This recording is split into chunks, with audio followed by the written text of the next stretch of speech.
Pernahkah kamu merasa jadi teman yang pintar, orang yang selalu punya jawaban, ide cemerlang atau solusi logis untuk masalah orang lain? Awalnya, ini terasa seperti pujian.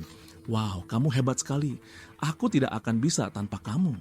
Ego kita tergelitik, kita merasa dibutuhkan, dihargai.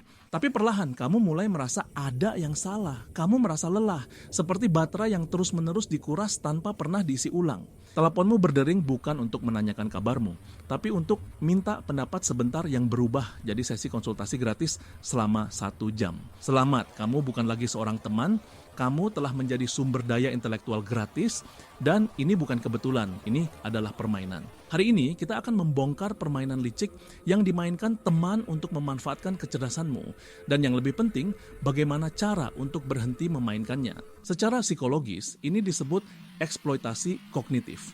Menggunakan sumber daya mental orang lain, waktu, energi, ide, dan pengetahuan untuk keuntungan pribadi tanpa imbalan yang sepadan.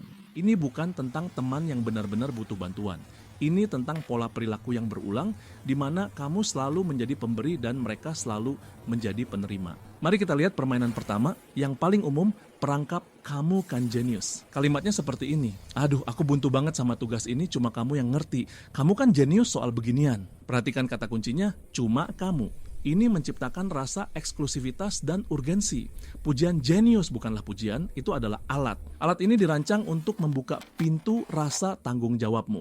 Kamu merasa tidak enak untuk menolak, karena menolak berarti kamu menyangkal label jenius yang baru saja mereka berikan. Hasilnya, kamu menghabiskan 3 jam mengerjakan tugas mereka, sementara mereka santai menonton serial TV.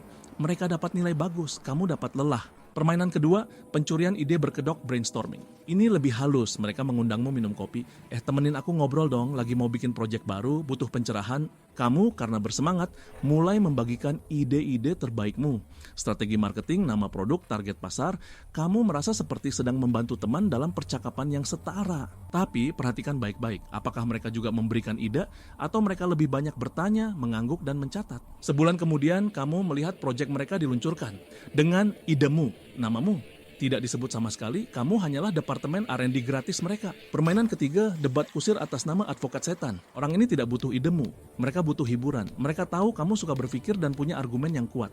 Jadi mereka memprovokasimu. Apapun yang kamu katakan, mereka akan mengambil posisi sebaliknya. Aku cuma mau lihat dari sisi lain, kata mereka.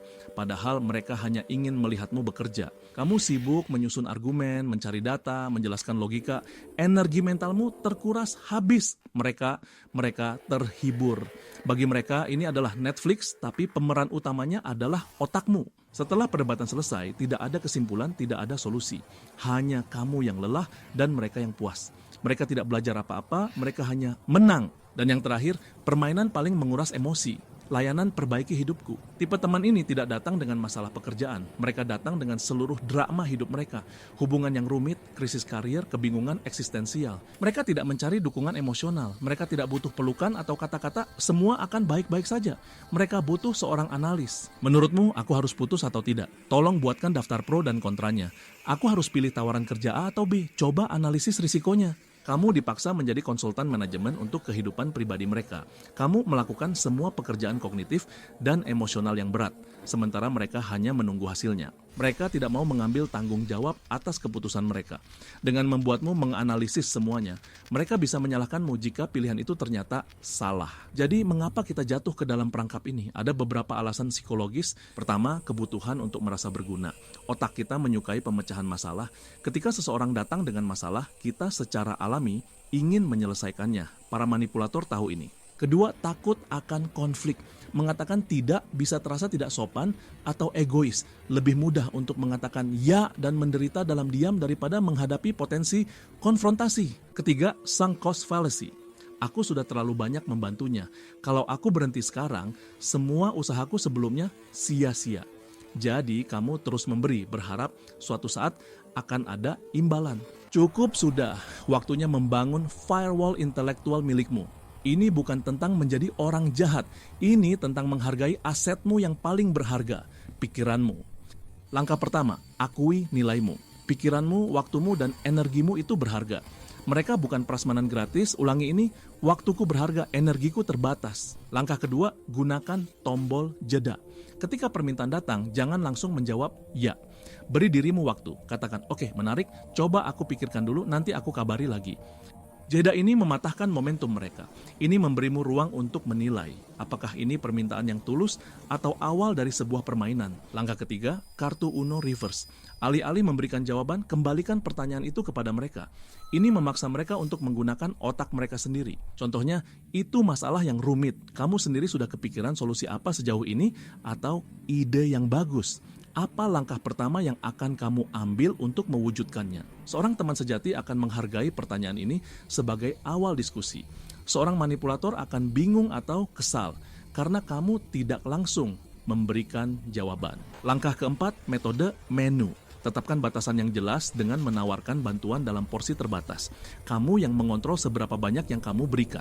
Katakan, aku tidak punya waktu untuk mengerjakan laporannya, tapi aku bisa kirimkan beberapa tautan artikel yang relevan. Atau, aku tidak bisa membuatkan rencana bisnis untukmu, tapi aku bisa mendengarkan idemu selama 15 menit dan memberikan masukan singkat. Ini mengubah dinamika. Kamu bukan lagi sumber daya tak terbatas, melainkan seorang ahli yang menawarkan konsultasi terbatas.